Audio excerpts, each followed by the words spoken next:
Right, Diski TV, Mamelodi Sundowns 1, Highlands Park 1. As usual, before we start talking, there's a number on the screen where you can send us your video, 1 minute video of how you saw the game. Ukwenzela abanye abantu nabo bazocriticize indlela yakho obona ngayo igame, bazokhuluma ukuthi nawe ibone kanjani igame. Junior, we saw a game, Mamelodi Sundowns conceded first. Asiqale ngeHighlands Park, what do you think was their plan coming into this game and also scoring the first goal? Yeah, inkululeko bengi-expectile igame yanamhlanje ukuthi ibe kanje. Ibe nzima for iMamelodi Sundowns. Ayikho igame ezoba easy for iMamelodi Sundowns kululeko mabrother. And also ngishilo iMamelodi Sundowns and Kaizer Chiefs. Wonke ama team abodlala nawo is going to be difficult, very nzima. Difficult kakhulu. Owentakama. Ingwenya mawungayicheka ayidlalanga. iSundowns idlala amagame ayi2 which is Nedbank idlala neOrlando Pirates during the week. Yastadisha kushukuthi amagame ayi2. Mawungayicheka lengwenye le ama player wayo bewashama first man ebholweni. Yeah, kushukuthi bebangabaniki chance okudlala. iSundowns bengaflowi the wing yazi ngakhona.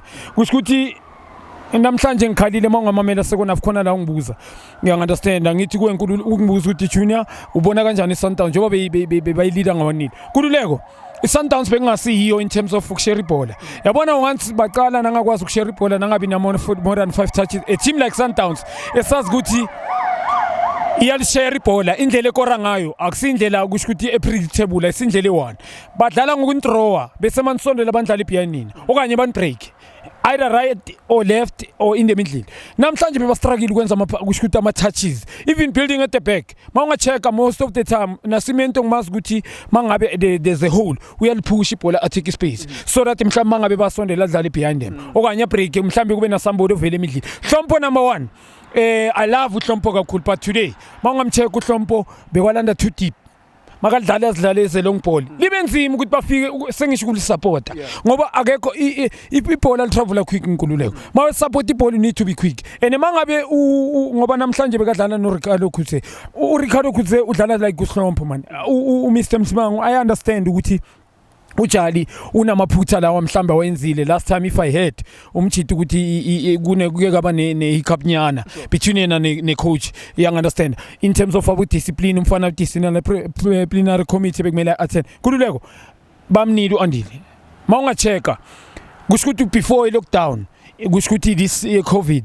uandile Charlie Nhlompo kekane bebacombine amabrother ngoba ibox to box andile emaster andile uyatholakala kuma scoring opportunities okanye create uyiplaymaker sort of mawungamcheka kusile defensive midfielder eliphasayo elisuse enyaweni umuntu uRicardo uKhutse the boy very ngizokutshela ucomfortable ebholweni yabona mawudlala lo yamfana mabangamdlalisa most mina ngazi ukuthi coach mhlambi ibona kanjani yes mangabe mhlambe awunamuntu awuna option bongamdlalisa la but khona wandile kunenye way bebangayenza ngayo inkululeko bamdlalise bamnidi uandile mawungacheka la game I'm sure kule game ayolandela leyo edlala manje uMr Msimani uzomnida le Cape Town City uzomnidi uandile and must start ngaye like it or not because uRicardo uKhutse is playing backwards man sideways backwards and man umchita is a bit nervous mawungacheka confident ne level ngikhuluma ngeenergy yakhe yabona kusho ukuthi uyambona ukuthi umchita beyangadlali you understand yeah beyangadlali umchita and iyamlimaza lento ngoba i hole and manje seyini kuHlompo imsebenzi omningi noHlompo akusi playmaker remember umuntu ophasayo I defense very well I pass yes uyakwazi ukudlala maybe you understand but sengikhuluma ukuthi alidlalalisupport phela makahamba usupport kuzoba nehole so boyithuba static bamile so because ukuthi umkhulisi ene ngisayibeka namanje nkululeko mangacheka labantu balike speed man ya ngibekile kaningi isystem ebadlalela ku Sundowns ukutshela badlala i433 okanye badlala i4231 you understand which is labantu abayi3 mangabe i433 kuba umkhulisi kusho ukuthi ujoin iattack aphinda a defend mangabe ba defender you understand kuba uHlompo mhlambi mangabe ukhona uJali manje ngoba uKhutse uHlompo na umkhulisi sometimes kusho ukuthi ayikaningi knows most unokuthi ajoin iattack mara utholakala late you understand that's why is not amangamcheka kakori umjita namhlanje I'm surprised akore ngoba bekuyi cross leya but akakora akatholakala kuma scoring opportunity because iyamlimita le system abayidlala ngayo so labantu abayi3 ile bengitshela ngayo Hile bang engithi mina there's a difference between Sundowns le 3 respect namanje. Labantu abayi3 which is previously bekuKigen, uKhama nayo Phesi. You understand okanye uCastle. All right, let's talk about Highlands Park. Coach Owen Dagama had a system where every time by attacker they have maybe 2 or 3 players forward. My Sundowns is Amukushayama counter attacks. Already there's 5 people who are not moving back, and I know Uguti when you had negative remarks about that. Do you not think Uguti Owen Dagama number 1 ubonile ukuthi angikho stronger than the Sundowns and I can accept a point here? But the coach edlala kwa Premiership lo. Why coach imela be concern ngale club? Sharp concern ayibe khona mara ungayisabi. Ngiyamquestiona kakhulu mina Mr. Owen Dagama ungicoachile no. Owen Dagama ngiyaxolisa my brother. Owen Guitro, I know ukuthi is happy. But mina ngiquestiona kakhulu what about players? You understand that because Nkululeko masikhuluma iqiniso ku team ne team there must be players adlala ku national team. Who you gonna select ku team ka Owen Dagama? Ngiyaxolisa kuyibeka mara iqiniso because kunama player njengabo uLunde ngoHlembatha, Musanya Tama, ama player ama ball player lawo but ba limiter. We understand mawunga check uMusa namhla uMusa beyangadlali. We understand ugcine ngibone la seko sebazomkhipha khona. uMusa bekafihlekile. I system coach approach one on one. Umaka from ama strikers ba defender manifike enyaweni bakhathele bazo attack kanjani because ba concern ngeSundowns mangaba chepa bekuyi one on one lo coach akadlala ngama tactics this 4-3-3-4 4-2 or udlali 1 kune 2 kune 3 kune 4 and 5 ne 6 you understand mawunga check abaqhwela imidlili bapheka igame negame ayidlala which makadlala neSundowns Chiefs makadlala iSundowns Chiefs Pirates upheka imidlili kusikuda kubi nama position whoever is nearer you closing and the system le ngisasho izomlimaza. That's why mawunga checka Nkululeko ngiyaxolisa you hardly find iHighlands Park Nkululeko ithola ukuthi iya compete kuma cups okanye ku league you understand ku top 5. So mina namhlanje ngendlela adlale ngayo ngiyaxolisa vele I always get disappointed namhlanje I'm disappointed. Yes udrawile kuyi point it means a lot but it disappointing.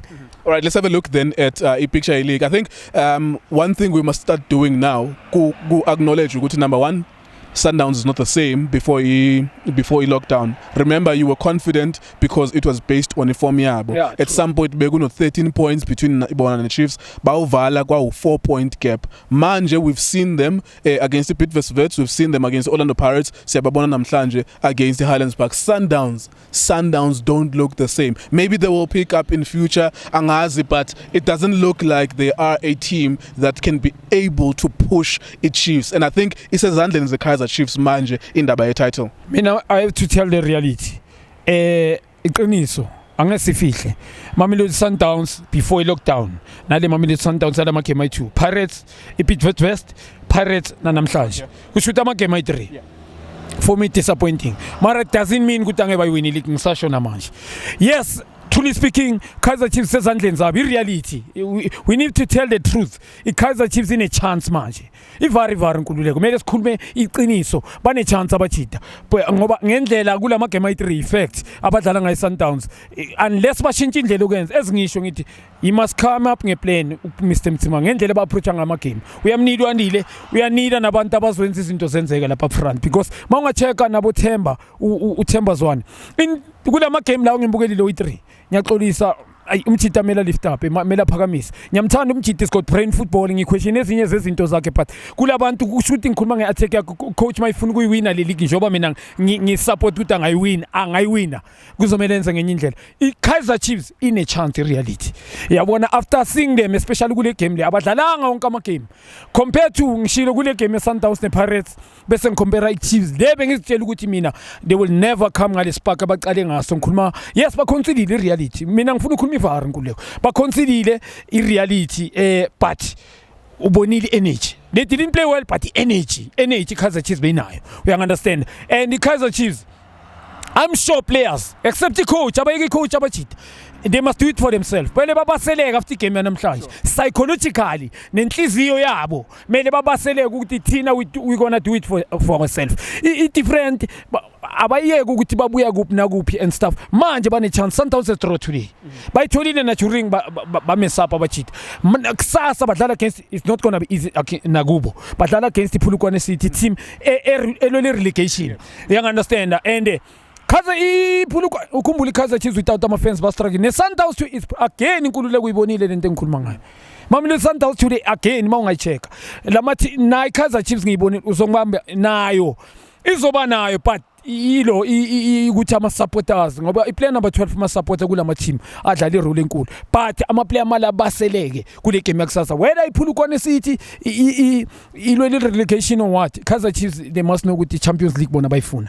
and I chance yabo by winning that game bo stretcher more you understand the gap yoba more stressed yeah angeke City because one game in hand Sundowns baseduze no abakayiwini Kaizer Chiefs psychological mental mele baza bajita balale baze wherever laba khona ukuthi hey chance yethu le we need it labantu ba drop ama point again so thina we need to beat iphulukwane City under pressure nkuleko futhi as much as ngisasho abafana bayozaba nervous they playing Kaizer Chiefs noma ngaba kunama fans Kaizer Chiefs is Kaizer Chiefs you understand ibrand enkulu liyana obvious psychological zama players mele besimele basebenzele ngokusebenza ngoba ama point wathola ngokusebenza technical team as a last one then technical team Mamelodi Sundowns when they look at this situation are they looking at this and say maybe it's starting to slip away from us noma mhlambe they still have enough time with 6 games or 7 games left to make ama adjustments to pick up itempo yabo mabadlala nkululeko a very good point bengi expectile kuwe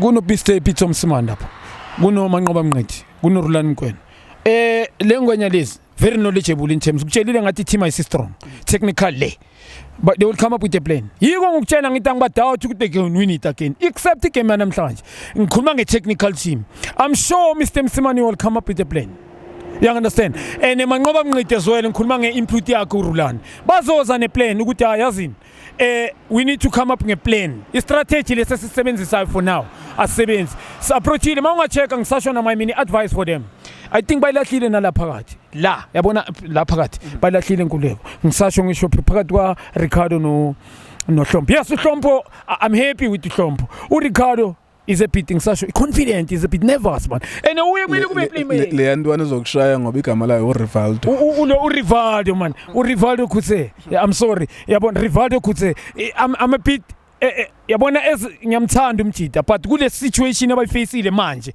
ubuya from injury umjida isibhine while angadlale uRivaldo you understand and manje ukuya phambili kulama game wasele uyamkhama mamfaka man mawungachecka noHlompo impela mele asebenze as a playmaker ngoba utshali njengoba ngisho badlala boyi2 noHlompo mari box to box utshali ngikhuluma ngokudlala nkuleko nokudefend uyamaster and ukumphanisha but beka ama results enzana so I technical team ile kumele isebenze manje ukuthi man siyayiphanish ingwenya mari we need him you understand yeah and I'm sure bazohlala phezulu kwabalale phezulu ama results azovela you understand